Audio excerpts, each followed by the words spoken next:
Yeah, I'll just have a drink so I can do a vague sort of transition part from the voiceover I do at the beginning, and then we'll finally crack on. I just poured a new glass of whiskey, so I'm ready to go. Squeak. Maybe he was having a drink and struggled to keep it in. Yeah, I think that's the case. The goal is to make him spit out his water, I think, which I have done. I did this earlier today, so I already passed my turn. Honestly, you were so close to make. I thought, no, I can do this. I can swallow it. And then, like, as soon as I heard somebody say that, it's gonna be spat out, I had to, at that point. That was when I put my mouth in, like, not my mouth, put my hand in front of my mouth. I was really close then. You know what? Should we just go from here? I don't honestly at this point we might. This has been such. Like that, it's been. Oh. Hello, everyone. Welcome to the. Oh dear, oh dear. Look, we've got a lot to discuss, and it's been a chaotic start so far. But what else would you expect? I've got Lombo say hi. Hello. And Steph, hello. Say hi as well. Hello, everyone. I'm back. We both didn't say hi. We both said hello. Terrible. Well, must be the whiskey kicking in. I'm having water, and it's this has been a thing already. Yeah, we're back. It's been a while. Sorry about that. It's been a lot on my end, but we're hopefully going to be a bit more. I'm hopefully going to be a bit more consistent. We've got a You're going to be more consistent just in time for the racing season to end. Yeah, exactly. But hopefully we'll have a quiz, like an off-season quiz, and we can do our tier lists and so on. That's and true. See, yeah, like an award ceremonies and that sort of thing. There's so many different ideas. Don't promise things that we're not going to do. We're not going to get around to doing. This is dear. Yeah. Well. With that. I don't know where we go. I know where I want to go from here. I just don't know how to transition properly, and secondly, speak properly. That was a bit of a difficult one there as well. So since we've been away, Steph's been on a globe-trotting adventure. If for those who don't know, Steph, yeah, exactly. For those who don't know, if this is your first time watching this podcast, hello. Hope you subscribe and subscribe to my channel and like this so you Took can you so long. Come on, Steph. We've got to be a bit more receptive to our new audience, So, no, it's even our old audience probably has no clue who I am by now. It's been Well. Oh dear. I'm sorry for interrupting. No, no. Do you know what? This is making the content really good. Do you know what? This was really good to do on a Friday night. I can tell. Like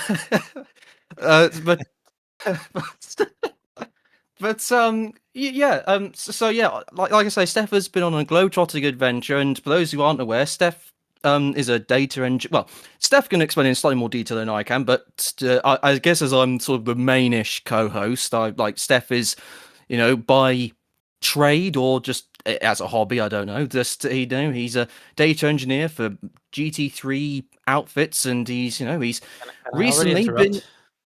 Oh yeah, go on. Have I got it incorrect? Have I got the job details incorrect? Okay. Yeah. Is it quite considerably, or by a little bit? Massively, but in half the time I'm a race engineer and half the time I'm a data guy. So I try to be more race engineer these days, but you don't always have the opportunities. But yeah, half the time I'm a race engineer, half the time I'm a data or perfo guy. Okay, there we go. Right, now you got the gist, ladies and gentlemen. Nice. Steph got their first IMSA debut in one of those jobs.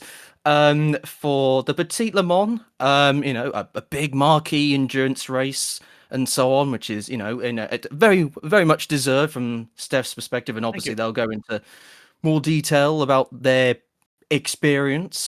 Yeah, I mean, it was first time in the US, first time in IMSA, so for sure I'd have to go and explore a lot of things, and a lot of things are different compared to the racing scene in Europe, I'd say. Unfortunately, I haven't done WEC, so I can't compare it to like the direct opposition of IMSA, I'd say.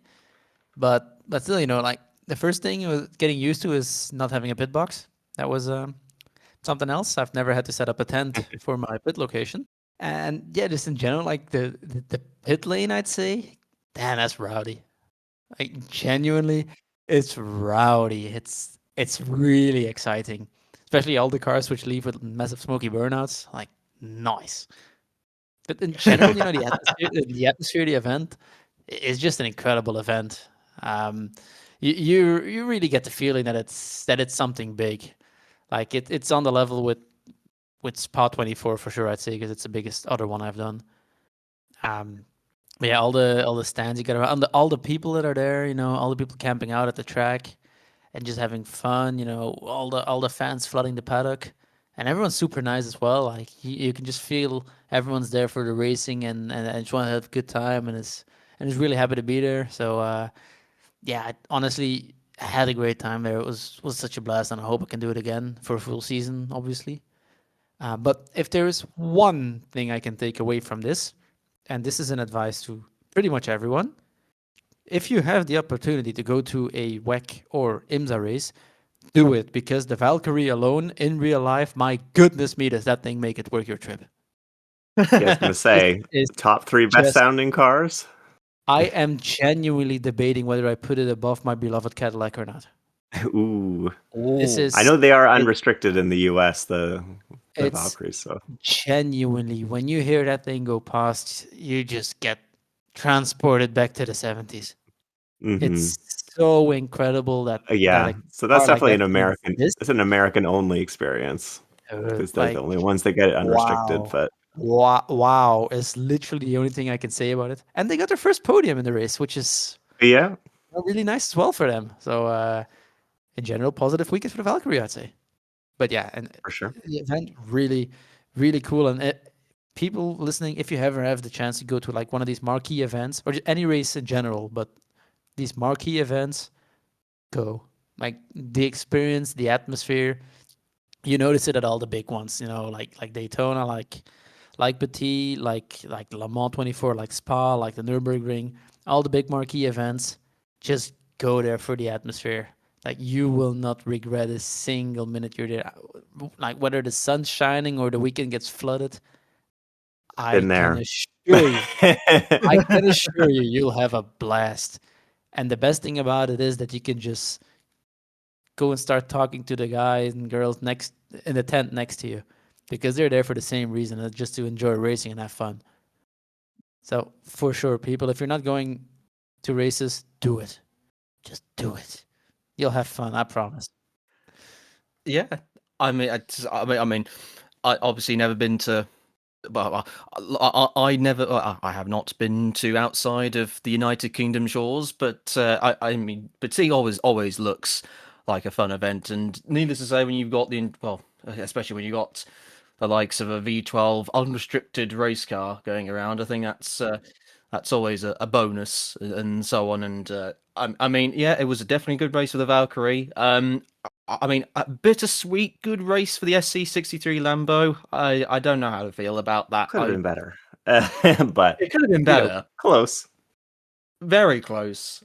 One caution away from getting a pretty nailed on podium. And I mean, I've seen like Grosjean say that that maybe with I think it was the straight line speed advantage that the Lambo potentially had on some cars, that he could have had a run for the win. I'm not as confident on that one, but certainly a second place was. Yeah, I mean, was definitely I think the Aston and the Lambo were both on like min weight max power pretty much, so they both had really tremendous speed. I have a question too for Steph. Like, did you notice I don't know how restricted the GT3 cars are over there. Do you think that they're louder in the US than you're Mm, usually no, I don't think hear? so.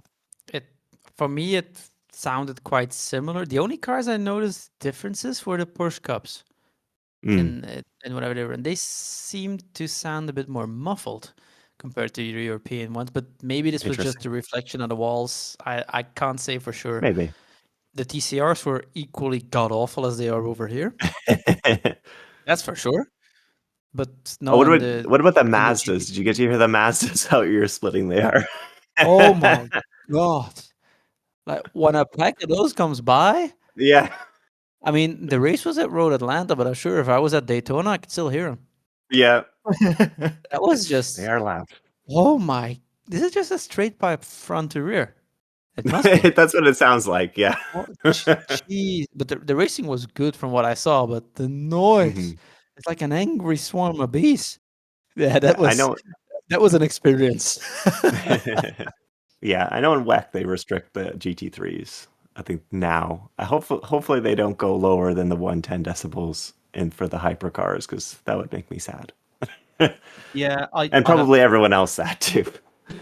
Yeah, I'd say why. Because I will say on a GT3 noise front because well, I mean, if you look at my channel, you'll probably notice I did go to the ELMS event and it's sort of, try to record bits and bobs of the racing that was on there. And well, I one thing I particularly seem to gauge from certainly the GT3 noise or soundtracks that the cars produced, they all sounded really nice, but there was always one that I thought was noticeably a little quieter than the others. Do either of you want to have a guess which of the GT3s I in the can. ELMS race was the I wanna. quietest? I'll have Longbow go first on this one because I can probably tell which one this is. There are a few that are quieter, but then there's one that stands out. I'll give you that. I don't know. It's probably a turbo. I'm not I mean, I will sure. say this is just my opinion, but this is what I Mhm. thought anyway. But yeah, Well, it'll be the Ferrari, won't it? I was gonna say maybe the Ferrari. okay. I'd say that was the second quietest for me. That Okay. was another one. There was another GT3. Well, it must be the BMW then. Yeah, I was gonna say BMW. No, Like, well, no. There's no BMW GT3 in the oh, okay. ELMS There's race. no ELMS. I yeah. I was gonna say I don't know what the M4 GT3 sounds like. I never. Pretty quiet. It sounds like a muffled turbo six cylinder. Pretty Yeah. much how you'd expect it to sound. Oh, Yeah. okay. Now, Right. now Well, I'm wondering what it is because I can't think of any other. Maybe the Aston.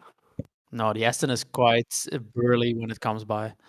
You'll notice it, especially up on the gear shifts. The Aston is one of the loudest. oh yeah. It Like always like properly bangs when it shifts oh up. yeah.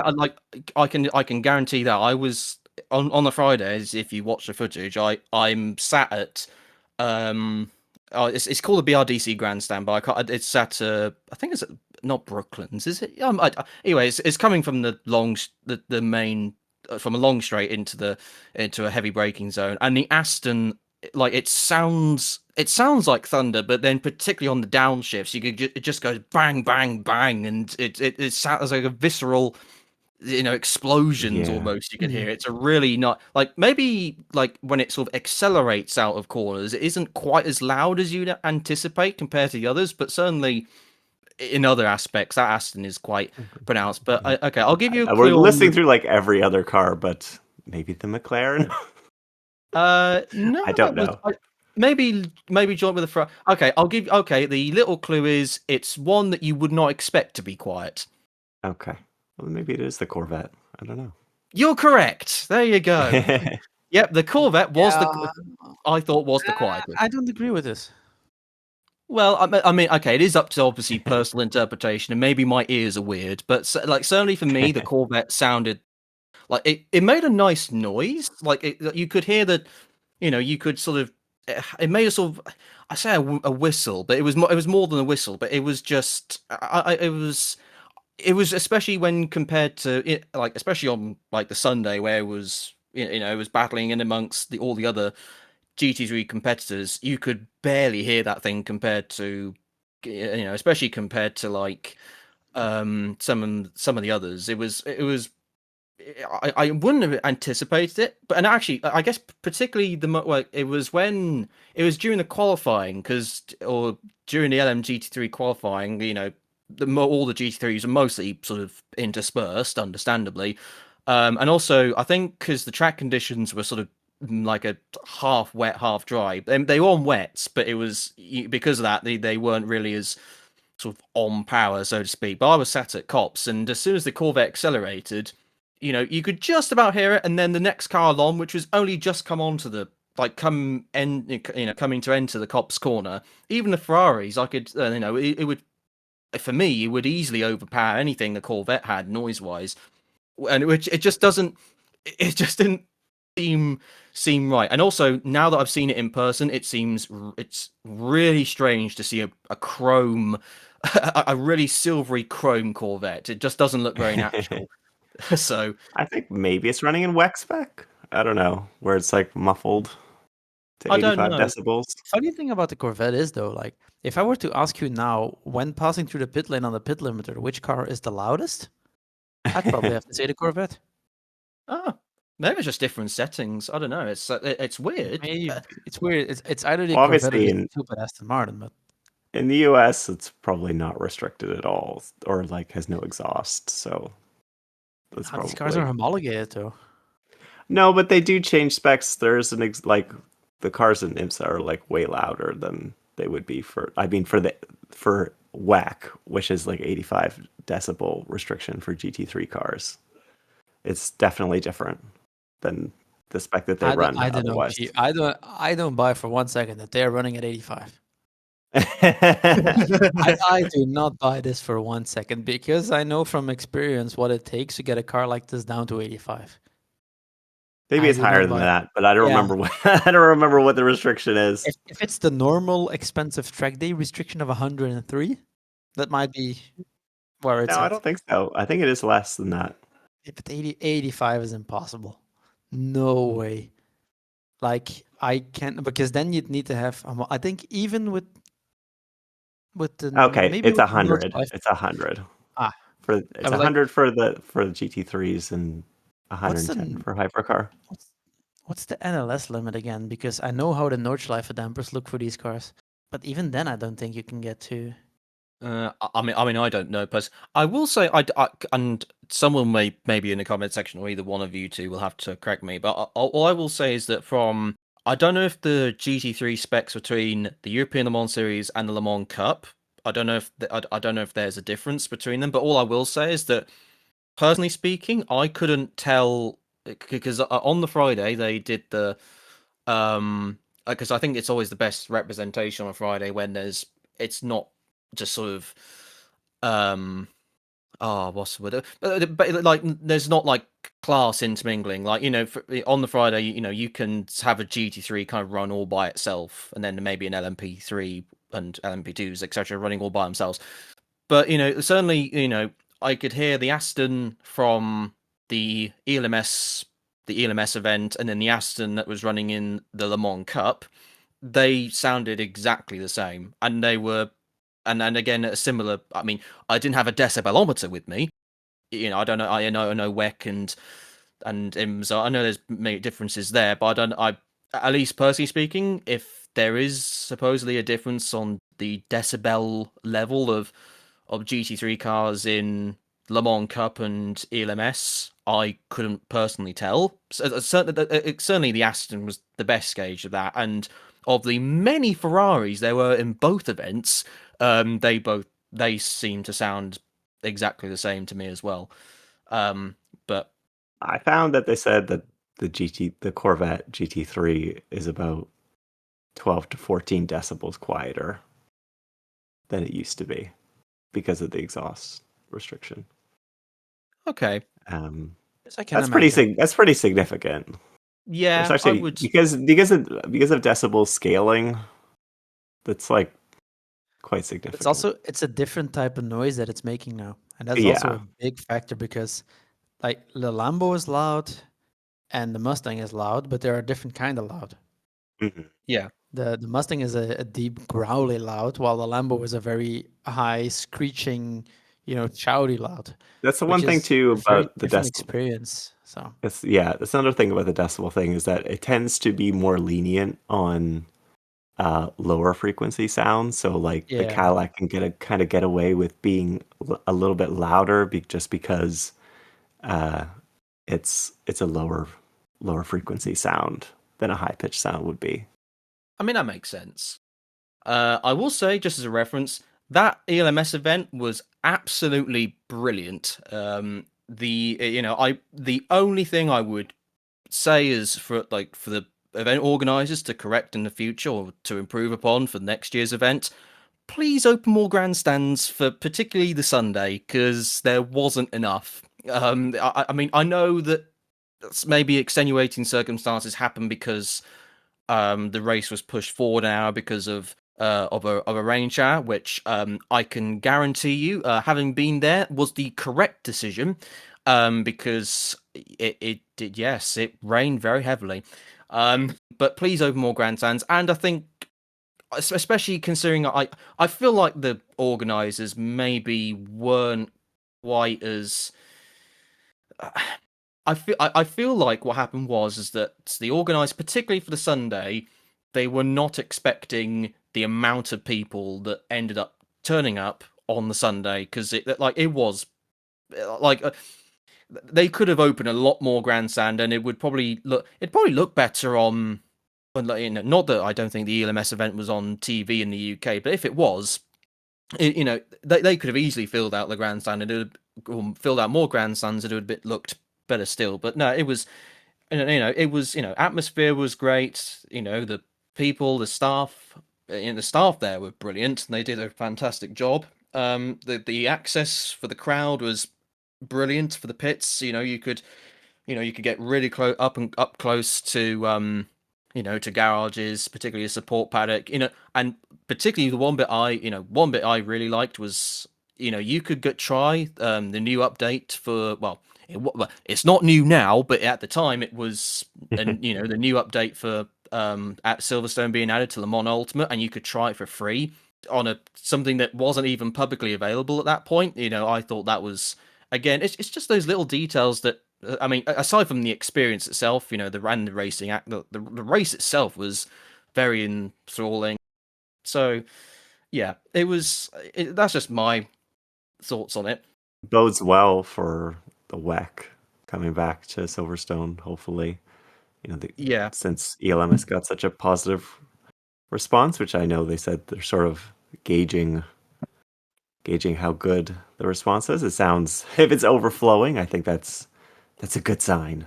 I was because I've seen some people sort of say about the 110,000 plus people that were, they were apparently there for the weekend. I would actually believe that, and I think, particularly Sunday, I would say that was 55 to 60,000 people. It felt like were there, going near on the old start finish straight, like there it was nearly packed. You could, walking was not, or walking along the straight was not easy. It was particularly full, and the Saturday for the Le Mans Cup race was, I'd imagine, was about 25-30,000, and then there's about 5,000 for Friday, and especially considering Friday there was only one. I think there was only one grandstand open. Like that. I'm fully, but do fully believe that was 110,000. I wouldn't have even been surprised if they said it was more. But that's really, really positive, and I'm very much hopeful that might be the precursor to a WEC event. So yeah, hopefully the ACO did get something from that. I mean, yeah, I mean, actually, we've kind of got ourselves slightly distracted in some ways, because we actually were going to Steph about Petit Le Mans, because he was actually part of it. Well, actually, you know what? I was going to say part of the event. I'll let Steph explain in regards to his team's race. Sadly, what didn't go as planned, but I'll let Steph kind of talk what happened in the bit of the race that happened for Steph's team. I mean, it's quite easy to explain. There was this big crash at the beginning that took out 4 cars, and we were one of them. Yeah. It kind of ends Yeah, there. that was hard to watch. It was Yeah. When people ask me how was your IMSA experience, I said good. We lasted at least 4 corners. Yeah. But Yeah, I was. that's also a part of racing. It was a racing incident in the end, and yeah, there's really not much more to say about it. You look Yeah, at what happened, you analyze it from all different aspects, and it's a racing incident. Most important thing is that nobody got injured. It's only material damage. Um, it is what it is. Is it nice for me to have my first race like this in IMSA? No. Is it a nice thing for the team to finish the season? No. But it could be a lot worse. So it's just moving on to the next things. I mean, I had my own race the week afterwards, anyways. So it was didn't have time to hang around with that one. So to just move on. It's part of racing. I'd say you learn how to handle it when you're in competitive sports. It's part of it. You can win, you can lose. The winning is nice, but you need to move on to the next. And losing is not so nice, but you need to move on to the next. You suck it up and you see where you need to improve, if there are any improvements. If not, then keep working what you're doing. But in general, obviously, there's always stuff to improve. Nobody's perfect. But yeah, it happens. That's racing. Errors are made, accidents happen. It is what it is. yeah, and so we shall. We'll move on. We'll move on to the next subject. No, because we don't want to gloss on that, because that was you'll get more IMSA experiences, I'm sure, because you definitely deserve it. But because we don't want to gloss on that, we'll move on to another subject. And I guess one that one thing one that I was, I guess, I'm intrigued by. I mean, there is, I mean, certainly, regarding Formula 2 next season, I think obviously perhaps the big name that has been sort of going around is Colton Herta will be racing in F2 next year for High Tech next year. We don't know his teammate, but frankly, I don't think that will really matter in the context in the context that it is Colton Herta. But there was another name which, I mean, we will talk about. I think all three of us may have some thoughts on Colton's move to F2, but the other name that has sort of caught my eye recently, as I say recently, like as we're recording this, yesterday it was revealed that sports car regular Nicholas Ferrone will be racing for Van Amersfoort next year in F2, which was not at all what I was expecting. But Was anyone? it's yeah, I say this, and then I did some research into it. And apparently, from what I saw on the internet, there was at some point like this hashtag going around on X about Verone at Cadillac F1 or Verone to Cadillac F1. But yeah, I guess this is probably where it's coming from then, that someone must see something in Verone. I cannot imagine that Verone just made the decision to do F2 all of a sudden. I'm sure there must be some backing behind it as well, because he's won Le Mans 2 times by now, I think, in the GTE class. So At least once. yeah, for sure, at least once. He won the championship. Oh yeah, maybe it was that. I couldn't remember, but still, he's had such a good career already in sports car racing, and for sure he'd have at least 10 to 15 years ahead of him in sports cars and prototypes. Yeah. So maybe it is a strange one, but then again, it's not the only strange one we've seen at the moment, is it now? Because I No. know everyone expected the Herda move. That was quite in the air. The Verone move is a very strange one. But one I also want to highlight is the Rovanpera move, oh yeah, I forgot about that. which That's is yeah, equally strange. yeah. It's I don't I would agree on. I mean, it is confusing, but then I can sort of, I say I can see the sort of the logic in it. I mean, Super Formula is like, I mean, I don't know if, I mean, Super Formula is a high level series. I mean, I know it's like I mean, Super Formula cars I think are faster than Formula 2 cars. So it's I mean, I don't know. I can. It's a nice. I guess it's a good storyline, so to speak, and it's one that that it'll be interesting to see how far he can go. I mean, I mean, I think he'll be all right. He may take some time to get to get up to speed, but maybe he could make something out of it. I mean, I guess the thing you could say with Rovanpera, but then I guess to a same extent with Verone, and I mean maybe Herta, but maybe that's something to think about later. But with Verone, or with Verone and Rovanpera, if this move doesn't work out, you kind of feel like, well, if they've got other things that they could maybe go. Well, certainly in Verone's case, just go back to sports car racing, because what happens if you're single seater? Well, for single seater races, hoping to get to F1 or IndyCar, whatever, if things don't work out, generally you go into sports cars. It's just so happens that, I feel like there's this story that we've had this story before of a current Argentinian F1 driver going from sort of the world of sports car racing to the F1 feeder series ladder, and then reaching F1. I feel like there is a story somewhere now, and it's happened quite recently, but I can't put my finger on it. I can't remember the guy's name. So I mean, maybe Nicholas is hoping to replicate that, I guess. But I mean, he's certainly got the talent. I feel like I saw a story that he was trying to get an IndyCar seat for a few races. I want to say it might have been in 2024 when Del Coyne was rotating drivers a fair amount. That maybe Verone was seeing if he could get some attention there, but it'll be interesting. I mean, Van Amersfoort have not had the best years in F2, so I don't know necessarily how that will work, or how that will work out. But it's interesting. I hope he does well, because he's definitely talented enough. I don't really get it, but like I don't really get where the move is. Like what are they hoping to accomplish from this? Is it just they want to go to F1? Because well, for Herta for sure. For Verona, I don't know.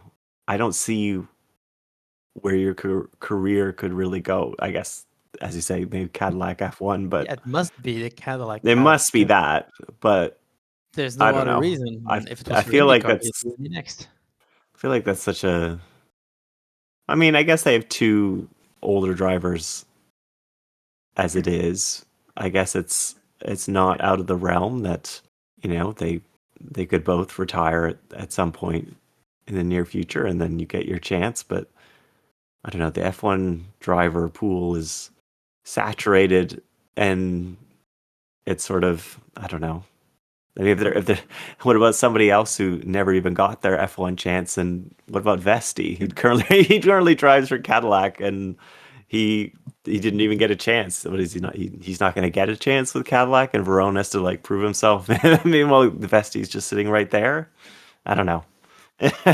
Yeah, I mean, I don't know if it'll be. Well, there'll be a few things that I guess will be. I mean, maybe there'll be a few telltale signs of next year, like how full of sponsors is Verone's car going to be.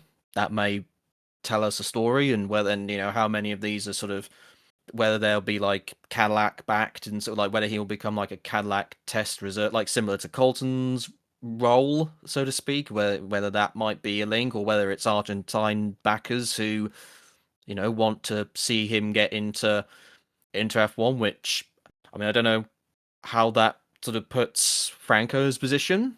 I don't know if that will change anything, if at all, or if it's just the Argentinians again wanting to try and get another superstar driver into F1 or whatever, or maybe even IndyCar if this doesn't work. But I mean, I guess there's always the angle that Verone is currently, or has raced for Corvettes, the factory Corvette programs.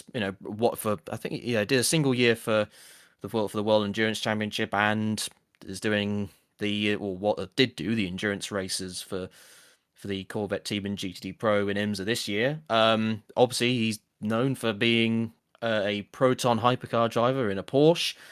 I mean, I guess there is, like I say, there is always the thing of, for Verone, if this doesn't work out, like he'll end up back in sports cars. I think that's pretty guaranteed. But for Colton, I mean, I don't necessarily dislike the intention that he wants to get to F1. Yes, I think he's clearly. I mean, to be honest, I don't really think his talent deserves going into Formula 2, but with how super license points works, and that's an entirely separate discussion, which we definitely don't have time for. But like, the thing that concerns me is that we've seen drivers current. I mean, the best example, Ritsuma Miata. He's a Super Formula champion. His F2 experience has, to put it very kindly, not been great. And so it doesn't really matter, so to speak, of like how good sort of resume you've been in other categories. It like F2 is, and especially sort of how because Miata apparently I think his biggest struggles have been adjusting to the Pirelli tires, which are very different. And so Colton's gonna have to get used to all of that and the intricacies of all those sort of things. And I'm just thinking, like you see a driver like Miata who is, yes, his F2 experience has been not brilliant, but he's not a slouch. He is clearly very like you don't win Super Formula if you're an average driver. But the F2 is making him look like an average driver, and I'm fear that Colton is just going to look very similar. And then there's also the angle that, oh well, or maybe what some people, particularly I guess on the European side, who look at IndyCar and they'll think, oh, someone from IndyCar's come over to Formula 2 and they end up 10th in the championship. Well, what does that say about the quality level of supposedly one of the IndyCar's biggest stars, or formerly one of IndyCar's biggest stars, and he can't do this in F2? I'd love to see him in F1. Don't get me wrong. I think he easily can make it in F1 in terms of his raw performance, but that's not what's gonna happen, and there's definitely no guarantee he'll get to F1 now. So I hope he really dominates the season for the simple reason that just to restore the online balance of F1 is so much better than IndyCar. This would just to have him come in and smoke everyone would be nice. Will be difficult.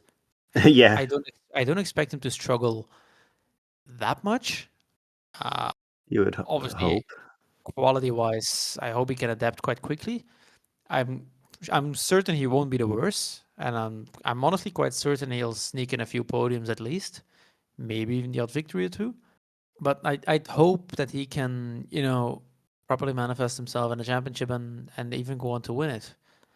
I think for motorsport, this would only be a good thing. And I hope the same, honestly, for Verone, and I hope the same for Rovanpera and Super Formula.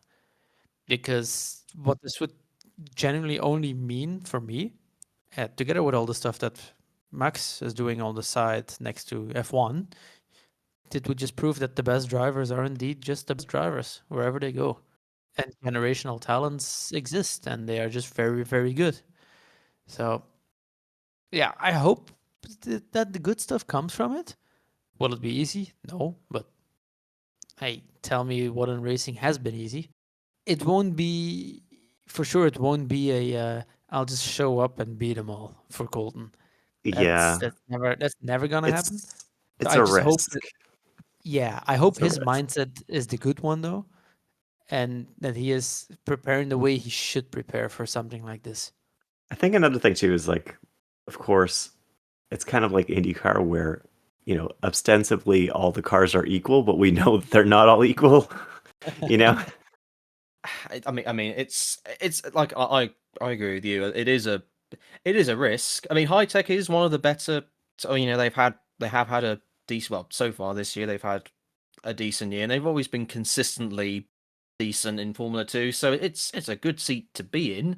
But I think is it I don't know. I was about to say Miata's currently in high tech and he's struggling, but no, I don't think he is. He's currently in an ART, I think.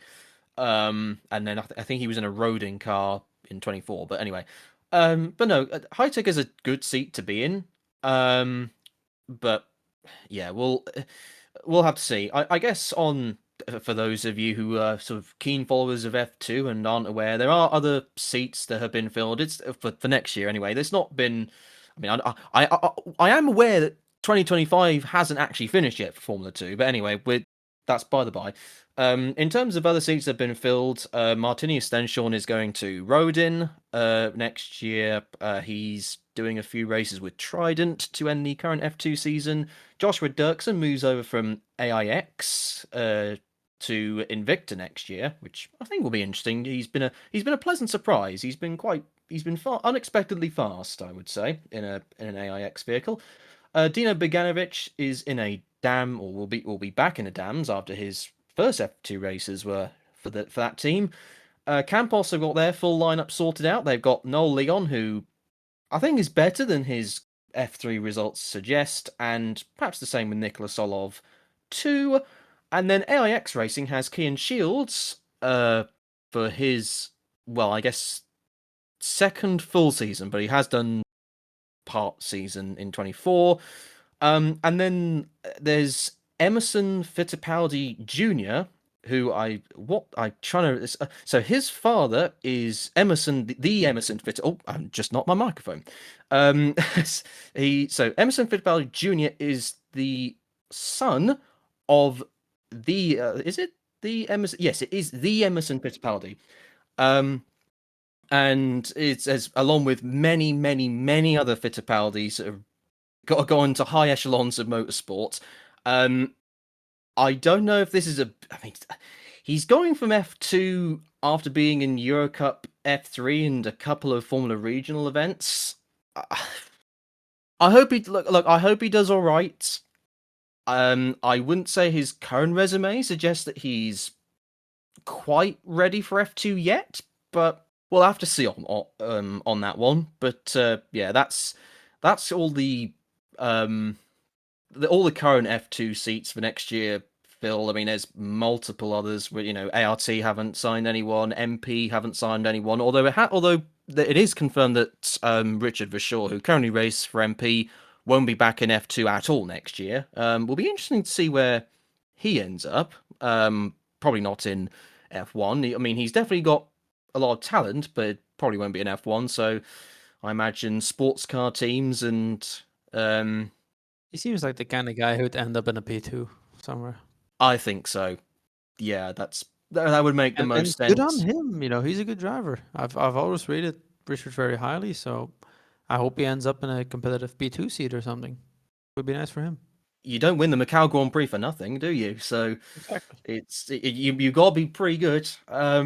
So yeah, I think so. Actually, no, why not? Let's throw it out there. Put him in a Proton Porsche privateer next year. I think he'd be surprisingly good in that. That's an interesting one. I can get behind this, actually. I like the suggestion of this. Yeah. We're not going to be able to start an internet campaign for it, but if anyone at Proton Porsche is watching, yeah, maybe consider. Yeah, and there's other open seats at Prema, Trident, and there's a seat open at High Tech, Invicta, and Rodin. I imagine Alex Dunn will fill out one of those seats. I mean, I hope so. I mean, he looks like a great talent, but yeah, if nothing else, there's loads of other seats. But certainly with the additions of Verone and Herta and a few others, it certainly looks like an interesting. It's certainly perhaps be one of the more followed F2 seasons of recent years, just because of who's involved, so to speak. But anyway, we will shuffle along to NASCAR. Although I must admit, I'll be totally honest, I haven't been able to watch the Talladega race as of yet. I think I'm aware. Well, I know who won. That's about all I do know. So, I mean, I'll hand it over to either you, Lombo, or Steph about the NASCAR race. I don't know. It's going to be Steph. It's going to be Is it Steph on Steph? this one. Okay, good. Right, okay. Honestly, it was a bit bland for a Dega race. It Oh. was a lot of fuel saving, only one big-ish wreck, so it was quite all right. But we've got 2 races to go. We got Martinsville and then the final at Phoenix. Obviously, had Denny lock in last week at Vegas. Chase Briscoe managed to lock himself into the championship in Dega, and that's what I really want to focus on is Chase Briscoe and his season that he's been having in the number 19 car, because I know there were many people at the beginning of the season wondering, if he was deserving of a seat at GGR, and whether he was the right choice to fill the 19 car. And I was one of those people as well. But he's filled it in quite well. He's won races. He's managed to lock himself into the championship four, and you kind of feel like he has some momentum going with him into the Phoenix race. So yeah, he would always almost go ahead and say that Chase is turning into the championship favorite. I will not say this, obviously, because I still have to say Christopher Bell will be the one to take the championship. And I still believe Christopher will be the one to take the championship. But yeah, I think we'll have a very exciting championship race. You feel there's some momentum with Briscoe. I also feel that there's some momentum with Danny, who's been on quite a good roll this season, and as well in the playoffs as well. It will be interesting to see who gets the final spot in the final two spots in the championship, I should say. I'm not sure if Blaney is going to be the one to challenge, but you never know with Blaney. He always turns out well. I'd say it's probably for race victories, it has to be between Elliott and Byron. Byron has been quite strong lately, and with Elliott, you never know because he always turns up as well somehow. But I do feel I think Elliott is gonna take it. I don't think he's won the playoff race at Martinsville before, but I think he is going to take it. And for me, the championship four will be Hamlin, Briscoe, Elliott, and Seabell, obviously. But yeah, I think we're on for quite a nice championship battle. And unless we have someone like Logano make it into the championship four, I think whoever ends up taking the championship, I think we'll end up with a deserving champion. And that's with with all the discussions going on whether to stay with the playoff format or go Please to no. a point season, as you should.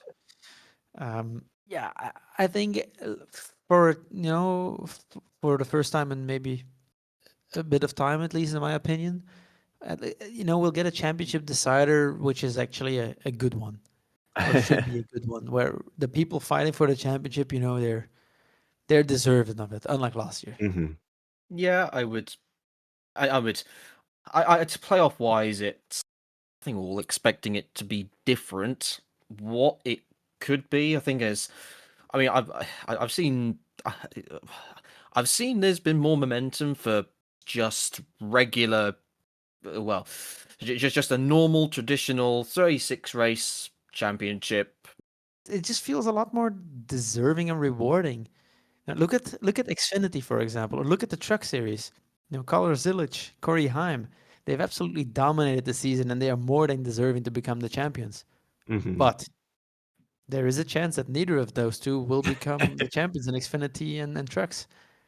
Which just, how are you going to explain to the two guys that had record-breaking seasons in their championships are not becoming champions at the end of the year? Record-breaking seasons for amounts of wins. How are you going to try and explain this? Like how many sports, top level sports, can you think of that have playoff stuff like this? Well, pretty much all American sports have playoffs, Right. but I did not think of these. I But I don't follow them. I mean, come on. know. So therefore, they don't exist. But we can yeah, edit that out. Let's just edit that out. forget I ever said it. No, we have to I- keep this laughing in. Let's record an alternate take. I understand that Yeah. many American sports use playoff formats, but does this There we not go. mean that motorsports have to follow this trend? Yeah, Yeah, I this works agree. better. Let's go for Agree this. with that. Yeah. I guess the strong water is kicking in. Sorry, I don't know why I was as funny as it was. I couldn't actually hear if anyone else was even laughing. That was oh. Let me put it different. Like, how many European sports do you know where they had a playoff? I can tell you one, and that's the Belgian Football League, and everyone hates it here. Yeah. I mean, I guess you could say like any kind of international sports, like FIFA or something like that. They have playoffs games technically as like a tournament format and stuff like that. Not really like true playoffs, like Yeah, like a American tournament sports. format. It's not. Tournament It's format not is not really the yeah. same thing. Yeah. Certainly in the UK, playoff formats are not very common. I mean, we do utilize sort of like for example, like there is no playoffs in at least currently in the top football division in England, but for the second tier, for like this, I think basically for every tier below the top tier, if you are bar the top two places which get automatically into the league above, you will have I think the next, so basically third, fourth, fifth, and sixth will then have like irrespective of how many points they got throughout their entire season, they'll then be so like third would play sixth, and then fourth and fifth would play each other. They'd have home and away ties, and then they'd have like their aggregate score would then the aggregate score over both legs would then put them into a final, which would then be held at our national stadium, and then whoever wins that match would be the third and final team to be promoted to whatever league it is. I can sort of understand because it's not it does well.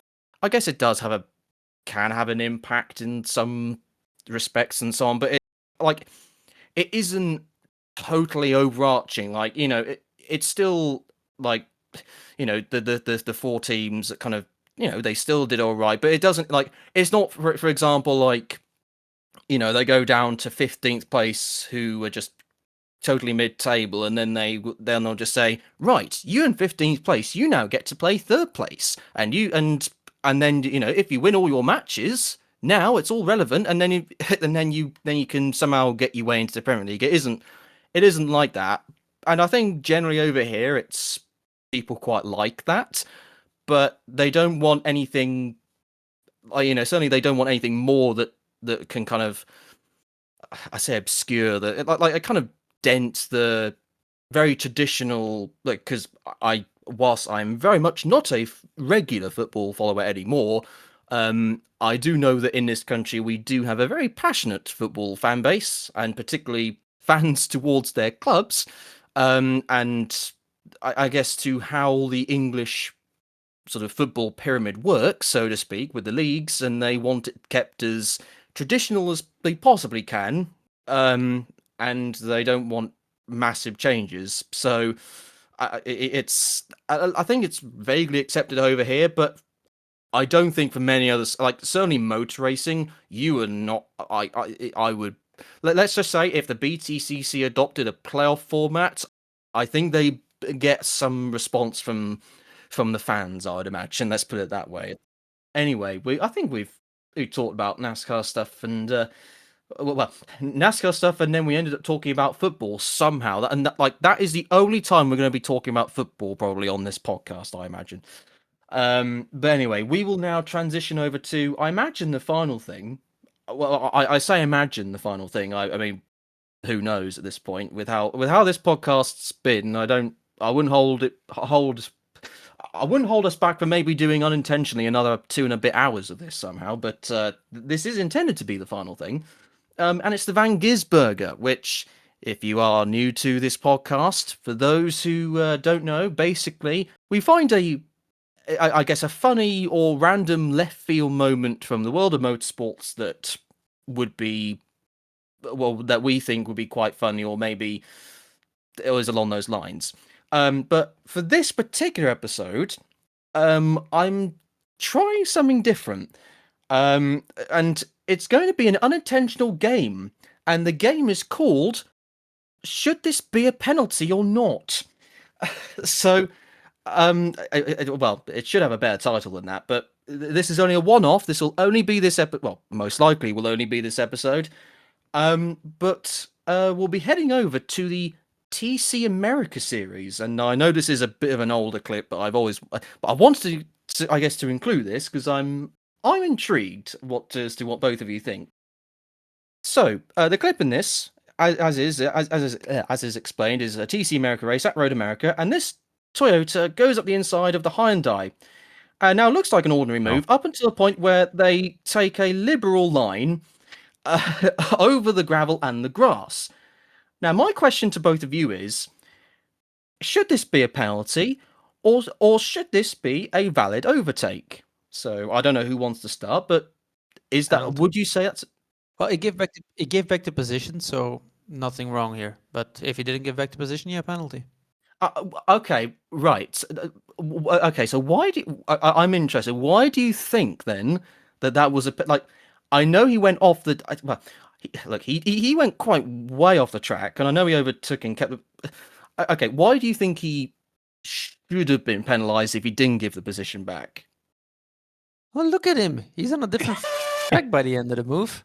He did not Yes, manage to keep his car on the track within the white lines or within the defined track limits. Therefore, this is not a valid move. He went off track and gained an advantage. This is not a clean overtake. The only reason he was ahead of the Hyundai at any point is because he outbraked himself. He did not manage to make this move stick. So if he does not let the Hyundai pass again, this is a penalty because this is leaving the track and gaining a permanent advantage.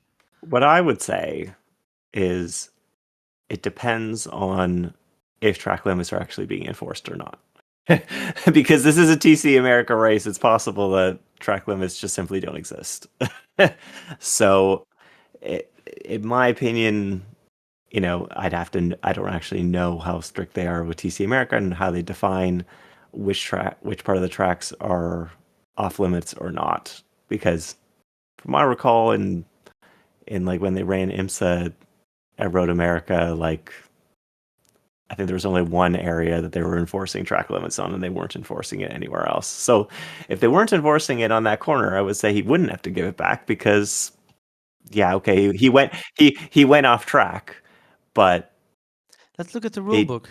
Like, we'd have to see the rule book.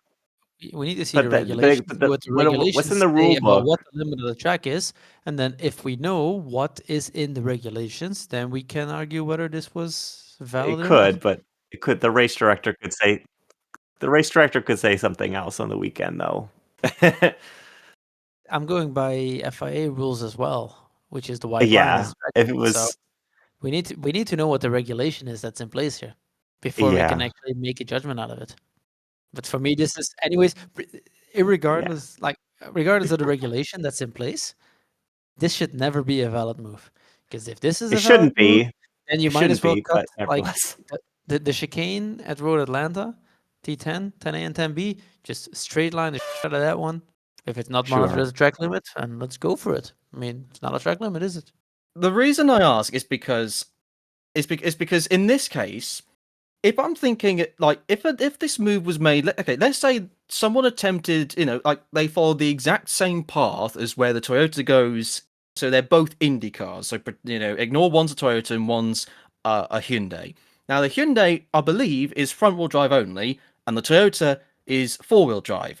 Now clearly, if the Hyundai did if the positions were swapped, then when I say the Indy cars, like the Indy car can't do what the Toyota's doing because it would just bounce up and down. It'd be impossible to do that move with the two Indy cars because it would just bounce up and down, and then the guy who had been overtaken would have immediately gone back past again, probably whilst the other Indy car is in the gravel trying to fish itself out.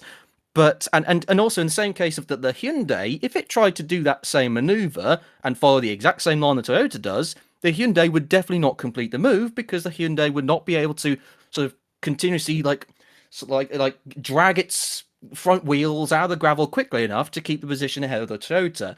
I'm saying that the Toyota is being clever by going on the by just going foot to the floor and going over the gravel and the grass, and he's using the advantage of his car, which I mean I believe the Toyota is not the stronger of the, or has not had the stronger of seasons in TC America compared to the Hyundai, so therefore it's being clever about its advantage. So yes, I appreciate Sure. by the letter of the rules, or like by the fact that in track limits, I mean, undeniably the Toyota has absolutely gone over the track limits, but are we, it like ordinarily for any other vehicle, in TC America or for quite a lot of other race cars, that move would not be possible because they would not be able to do or follow the same line that Toyota does, and they'd be overtaken again. So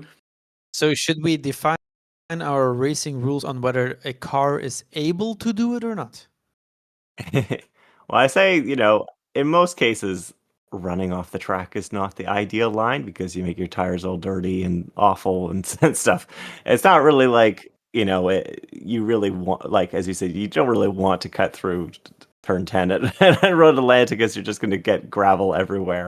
You wouldn't really want to do it, and I don't really think that you'd want to do this line here, lap after lap, but, But did he See, that's what I gain a mean, lasting advantage from it? he did gain Yes, a he did. lasting advantage, and So, is it a legal move? No, it isn't. But yeah, it's not a legal move. However, I think if they're not enforcing track limits, then it would have been fine. But we If saw I was the Hyundai team and the Toyota did not let us buy again, I would be going ape. I was intrigued by what both of you would think on that, and do you know what? I'm not disappointed by what I heard. So, I think with that though, and also feel free to say in the comment section what all of you think about this. I mean, ultimately, the Toyota did give the position back to the Hyundai in the end, and I think it stayed behind the Hyundai for the rest of the race. But all the same, would you, if you were in race control, and would you have given a penalty, or would you have just let that happen and not have any consequences whatsoever? Well, you know what to. Well, now you know what to do. Go in the comment section, say yes, no, or whatever else you have to say about it. But with that, we will end here. I think we've been some time. I don't know how long, but we've been some time. So I mean, I'll do what we do normally, which is well, do either of you have any final thoughts before we say goodbye to our audience or not? Happy that the Corvette's going to go run at Bathurst next year. That'll be nice. Well, that's great. Yeah, I can get behind that as well. That's a good point. Yeah, yeah, I totally agree. Hope that does well, or hope it can put in Come a on, good showing. get Scotty back to run that. Yeah, I would. Totally what happened. I think. Yeah, I think there's an open. Well, I mean, hopefully he's not going to be doing some testing at Sebring or anything like that when that's on. But that I get behind that. I think with that, then we'll say ta-ra to our audience. But yeah, thank you very much for listening. Go and do the subscribe and like stuff that is usual with these kind of things. I'm normally more prepared about what I meant to say at the end, but because we haven't done this in a while, I lost track somewhat. Until the next podcast, whenever that may be, or until the next video, who knows? Enjoy the rest of your day.